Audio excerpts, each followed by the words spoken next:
வரலாறு என்பது ஒரு புனைவு தாங்க. வரலாறு என்பது ஒரு புனைவாக வந்து இவங்க கட்டமைக்கிறாங்க. அதுதான் முக்கியம். அது இலக்கியத்தின் வாயிலாக தான் நீங்கள் முடியுமே தவிர தொல்லியல் ரீதியாக எந்த ஒரு சான்றுகளையும் நீங்கள் கட்டமைக்க முடியாது. அதுதான் முக்கியம். ஏனென்றால் புனைவுகள் வந்து பார்த்தீங்கன்னா நீங்கள் எப்படி வேணாலும் உருவாக்கலாம். ஆனால் தொல்லியல் ஆதாரங்கள் வந்து என்றைக்குமே அதற்கு மாறாக தான் நிற்கும்.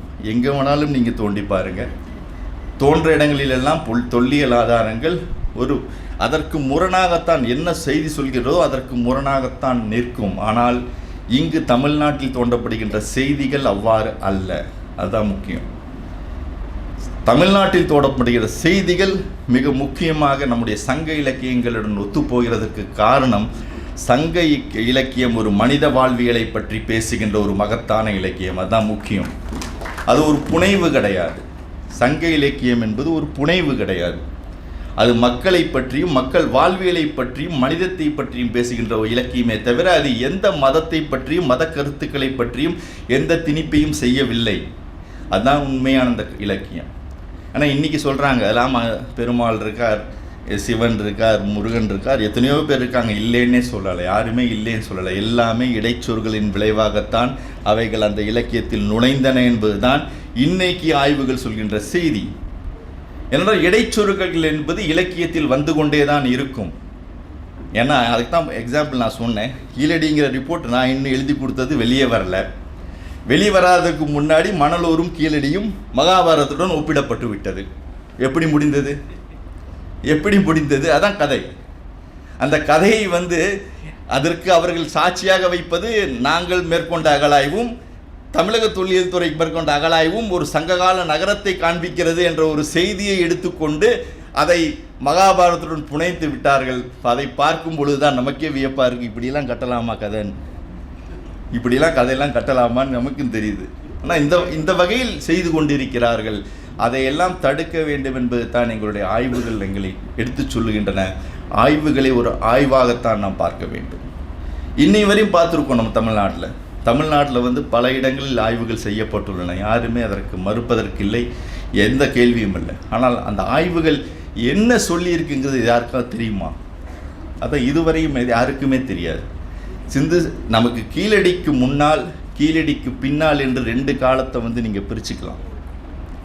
கீழடிக்கு முன்னாலுங்கிற காலம் யாருக்குமே தெரியாது. குறிப்பாக சொல்ல வேண்டுமென்றால் நம்ம ஆதிச்சநல்லூர் பார்த்திங்கன்னா 1876 தோண்டிட்டு வர்றாங்க. ஆனால் அதனுடைய உண்மையான தகவல் இதுவரையும் இந்த பொதுவெளியில் வந்துள்ளதா என்று கேட்டால் அதற்கான பதில் இதுவரை எதுவுமே கிடையாது. இப்போ கூட ரிலீஸ் பண்ணியிருக்காங்க. நம்ம மதுரை ஹைகோர்ட் வந்து இன்வால்வ் ஆகி அந்த கோர்ட்டு ஆர்டர் போட்டு ரிப்போர்ட் ஒன்று ரிலீஸ் பண்ணியிருக்காங்க. அந்த ரிப்போர்ட்டை நீங்கள் படித்து பாருங்கள்.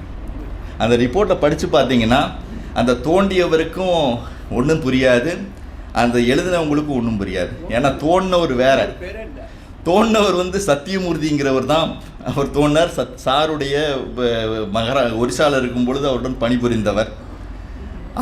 அவர் தான் 2 ஆண்டுகள் கிட்டத்தட்ட 100 வருஷத்துக்கு பின்னாடி திரும்ப தோன்றார் அந்த ஆதிச்சல்லூரோட இடத்தை. தோன்றியவர் பல ஆய்வுகளை மேற்கொள்ள வேண்டும் என்ற எண்ணத்தில் அந்த ஆய்வுகளெல்லாம் செஞ்சார். அதில் குறிப்பாக வந்து பார்த்திங்கன்னா ஆஸ்திரேலியாவிலேருந்து ஒரு விஞ்ஞானி ராகவன் என்பவர் வந்து அதற்கு மிகவும் துணை புரிந்தார். அவருக்கு அந்த எலும்புக்கூடுகள்லாம் அனுப்பிச்சி விட்டாங்க. அந்த எலும்புக்கூடுகள்லாம் அனுப்பி வைத்து அதை ஆய்வு செய்ய வேண்டும் என்று அதை சொன்னார்கள். ஆனால் அந்த எலும்புக்கூடுகள் ஆய்வு செய்யப்பட்ட அறிக்கை இப்பொழுது வெளியிடப்பட்ட அறிக்கையில் இணைக்கப்படவில்லை. அதான் உண்மை. யார் அந்த மனிதர்கள்? அவர்கள் யார் என்றால் பல வகையான இன மக்கள் இங்கு வாழ்ந்ததற்கான அடையாளத்தை காண்பித்த இடம் ஆதிச்சநல்லூர். ஆனால் அந்த வாழ்ந்த மனிதர்களை பற்றி ராகவன் என்ற ஒரு பேராசிரியர் ஆஸ்திரேலியாவிலிருந்து பணிபுரிந்தவர். அவர் அந்த பணிபுரிந்து தான் சொன்ன அறிக்கையை நான் என்னைக்கோ கொடுத்து விட்டேன், ஆனால் அந்த அறிக்கையில் அது இடம்பெறவில்லை என்று அவரே வாக்குமூலம் அளித்துள்ள செய்தியை பார்த்தா தான் நீங்கள் அதிர்ச்சியாக இருக்கும். இப்போ வாட்ஸ்அப் குரூப்பில் அந்த செய்தி போயிட்டுருக்கு. ரீசெண்டாக அவர் ஆஸ்திரேலியா இந்த மெசேஜ் அனுப்புகிறார். ஏனென்றால் நான் ஆய்வு மேற்கொண்டேன். அந்த ஆய்வு அறிக்கையை நான் அதில் என்னென்ன மனித இன பாகுபாடுகள் அந்த எலும்புக்கூடின் வகையில் செய்தோமோ அதை அனைத்தையும் நான் கொடுத்து விட்டேன். ஆனால் அதை அவர்கள் இணைக்கவில்லை. ஏனென்றால் தோண்டியவர் வேறு, எழுதியவர் வேறு. அதான் பிரச்சனை. அங்கு ஒரு அறிக்கை தோண்டியவர் எழுதவில்லை, இன்னொருவர் எழுதினார். அதில் இருக்கிற சதியும் சூழ்ச்சியும். ஏனென்றால் தோண்டியவருக்கு மட்டும்தான் தெரியும் என்ன கிடைச்சதுன்னு. தோண்டாதவங்க போய் நான் போய் என்னை வேறு ரிப்போர்ட்டை போய் எழுத சொன்னால் நான் என்ன எழுதுவேங்க? ஏதோ கிடைச்சது தான் 2 எழுதுவேன். அந்த வகையில் தான் எழுதி கொடுத்துருக்காங்க. அந்த மாதிரி தான் ஒரு அறிக்கை வந்து கொண்டிருக்கிறது. அதையெல்லாம் தான் நாங்கள் எதிர்த்து கொண்டிருக்கிறோம். அறிக்கை என்பது தோண்டியவனால் வெளியிடப்பட வேண்டும். தோண்டியவன் என்ன சொல்கிறானோ அதை நீங்கள் என்னை விமர்சனம் செய்யுங்கள், அது பற்றி எனக்கு எந்த கவலையும் இல்லை, அதைத்தான் நான் வரவேற்கிறேன்.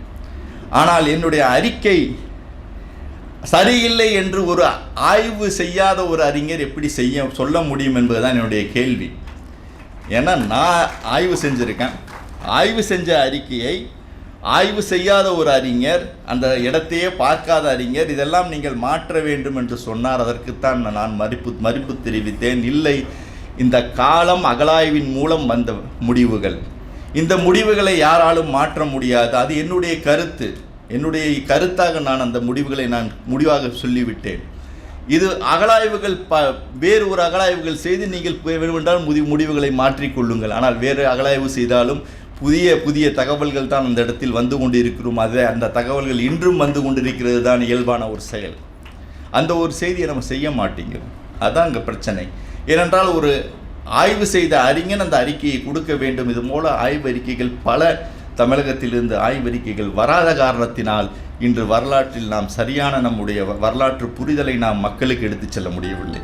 அதான் முக்கியமான காரணம்.